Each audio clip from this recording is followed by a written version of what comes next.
Bom dia, boa tarde, boa noite, boa madrugada. Eu sou o professor Gustavo Oliveira, aqui do Percursos, e hoje nós vamos divulgar um gabarito extraoficial das questões da prova do Tribunal Regional do Trabalho, da 10ª região, a última prova do TRT, realizada no domingo passado. Então, só relembrando, é um gabarito extraoficial. Tudo bem? Então vamos lá, bota no slide aí nossa primeira questão. Olha lá, no dia 3/2/2013, questão número 1. A licitação objetiva garantir o princípio constitucional da isonomia, selecionar a proposta mais vantajosa para a administração pública e promover o desenvolvimento nacional sustentável. Certo ou errado? Certinho. São os 3 princípios da licitação, que é o quê? Buscar a isonomia, selecionar a proposta mais vantajosa e o mais novo objetivo, promover o desenvolvimento nacional sustentável. Agora vamos lá, questão número 2. Uma entidade controlada indiretamente por municípios da federação que pretenda alugar um imóvel para nele funcionar, estará dispensada da observância das normas gerais sobre licitações e contratos administrativos, impostas pela lei em questão, devido ao fato dessa ser um diploma federal, não alcançando, portanto, a esfera da municipalidade. Questão errada, porque a Lei 8666 de 93, ela vai alcançar tanto a União, quanto os estados, quanto o Distrito Federal e os municípios. Vamos lá, próxima, questão número 3. Em razão da característica da autoexecutoriedade, a cobrança de multa aplicada pela administração não necessita da intervenção do Poder Judiciário, mesmo no caso do seu não pagamento. Questão errada, por quê? Porque a exceção da autoexecutoriedade é a cobrança de multa, porque a regra é que a administração não precisa da autorização prévia do Poder Judiciário para agir. Mas, se o particular não quiser cobrar multa, aonde que a administração ela vai ter que cobrar essa multa do particular? No Poder Judiciário. Logo, a cobrança da multa aplicada pela administração necessita, no caso do seu não pagamento, da intervenção do Poder Judiciário, sim. Questão errada. Questão número 4. Com base no princípio da autotutela administrativa, a administração pública pode revogar os seus atos discricionários, independentemente do respeito aos direitos adquiridos. A questão, ela está errada. Por quê? Porque o princípio da autotutela, ele fala que a administração pode anular ou revogar os seus atos. Ela vai anular os atos ilegais e vai revogar os atos inconvenientes e inoportunos. Quando a administração pública anular os seus atos ilegais, ela não vai observar os direitos adquiridos, porque desde o início da criação daquela norma, ela foi ilegal, ela foi contrária à lei. Agora, quando for revogar os atos por simples conveniência e oportunidade, deve sim respeitar os direitos adquiridos. Então, depende do respeito aos direitos adquiridos. Questão errada. Próxima, vamos lá, questão número 5. A administração está obrigada a divulgar informações a respeito dos seus atos administrativos, ressalvadas aquelas cujo sigilo seja imprescindível à segurança da sociedade e do Estado e à proteção da intimidade das pessoas. Essa questão está errada porque a segurança da sociedade e do Estado e a proteção da intimidade das pessoas, elas são exceções do princípio constitucional da publicidade. Então, a regra é que os atos sejam públicos. Mas, quando falar de intimidade das pessoas e segurança nacional, segurança da sociedade e do Estado, eles serão sigilosos. Próxima questão. Consoante a doutrina, são requisitos ou elementos do ato administrativo a competência, objeto, a forma, o motivo e a finalidade? Questão certinha, são 5 elementos do ato administrativo, o famoso COFINFOMOB, que é a competência, a finalidade, forma, motivo e objeto, igualzinho está na questão. Questão número 7, vamos lá, próxima.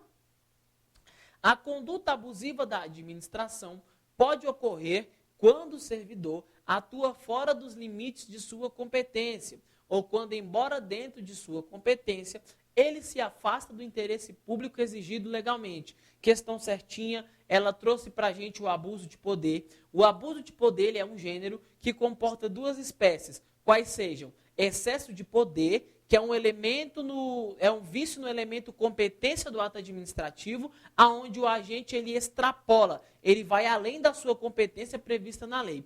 E nós também temos outra espécie, que é o desvio de poder, também chamado de desvio de finalidade, que é quando mesmo que o agente, dentro da sua competência, ele vai praticar o ato, mas ele vai dar um interesse diverso para aquele ato, que não seja o interesse público. Então a questão está certinha, ele trouxe aí para nós as duas hipóteses de abuso de poder. Questão número 8. Encontra-se dentro do poder regulamentar do presidente da República a edição de decreto autônomo para a criação de autarquia prestadora de serviço público. Questão está errada. Por quê? Porque o decreto autônomo ele está previsto no artigo 84, inciso 6º da Constituição Federal, nas suas alíneas A e B.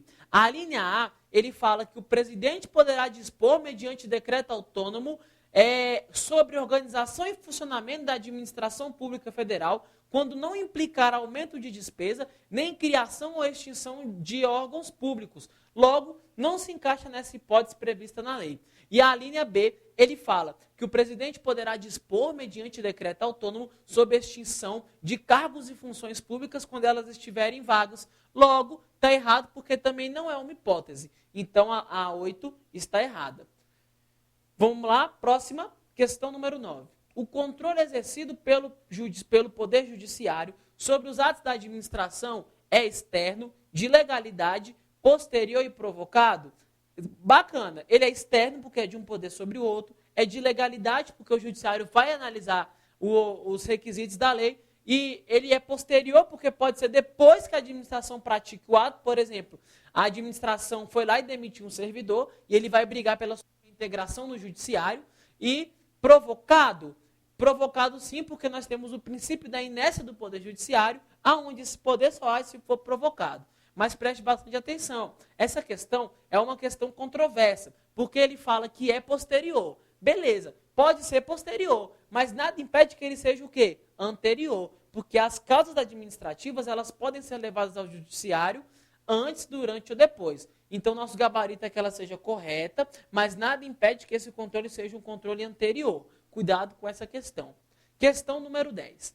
Portaria de caráter normativo, editada pelo Ministério da Educação, que seja ilegal, poderá ser sustada pelo Congresso Nacional? Bacana. Os atos do Poder Executivo, que eles exorbitem os limites da sua atuação, eles poderão ser sustados pelo Congresso Nacional, de acordo com o artigo 49, inciso 5º da Constituição Federal. Questão número 11. As sociedades de economia mista não estão sujeitas ao controle externo realizado pelos respectivos tribunais de contas. Errado, porque as empresas estatais, tanto a sociedade de economia mista quanto as empresas estatais, submetem-se ao controle do Tribunal de Contas. Vamos lá, próxima, questão número 12. Pessoa jurídica de direito privado pode ser concessionária de serviço público, mas deve responder objetivamente pelos danos que seus agentes nessa qualidade causarem a terceiros. Bacana, a responsabilidade será objetiva, tanto para terceiro usuário, quanto para terceiro não usuário do serviço público prestado. Questão número 13. Empresas públicas são pessoas jurídicas de direito privado, até aí está certa. Integrantes da administração indireta do Estado, até aí está certa também. Criadas mediante prévia autorização legal. Bacana, até aí está tudo certo. Que explora atividade econômica, certinho também. Ou, em certas situações, prestam serviços públicos. Certinho, bacana, a questão 13 está correta. Trouxe todas as características, inclusive a pessoa jurídica, a forma como ela é, que é de direito privado, em qual parte do Estado ela se encontra, que é na administração indireta, e que a sua autorização é mediante lei, e também que ela pode tanto prestar atividade econômica, quanto prestar serviço público. Então, a 13 está correta. Para fechar, essa frasezinha aí, para você que ralou, que estudou e que sonha com seu cargo público. Deus quer, o homem sonha, a obra nasce. De Fernando Pessoa. Meu amigo, o que você quiser na sua vida só depende de você. Quem mostrou essa frase foi um promotor de justiça, Dr. Bernardo Urbano de Rezende, o qual admiro muito, e depois que ele mostrou essa frase, eu nunca mais esqueci. Então, meus amigos, continuem firme, continuem seguindo em frente, que o dia da sua aprovação vai chegar.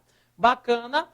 Te esperamos aqui no nosso site do Percursos para que você acompanhe nossos cursos de resolução de exercícios, nossos cursos teóricos. Aqui você pode comprar o pacote completo ou você pode montar o seu curso por matéria. Você que não tem tempo, você pode assistir a teoria nos momentos que lhe for mais conveniente, pode assistir do seu computador, no seu iPad, porque eles têm um formato digital. Você também, que já está estudando faz um tempo, pode comprar só o curso de resolução de questões. Enfim, nós temos várias ferramentas à sua disposição para te auxiliar nesse seu novo jeito de estudar. Esse jeito que se adequa à sua vida corrida, porque a vida de concurseiro não é fácil. E nós também temos uma outra característica. Os nossos cursos são acessíveis e você pode comparar os preços com os outros preços de mercado. Como é que o nosso curso ele sai mais em conta do que a maioria dos cursos. Bacana? Obrigado pela atenção e uma boa sorte.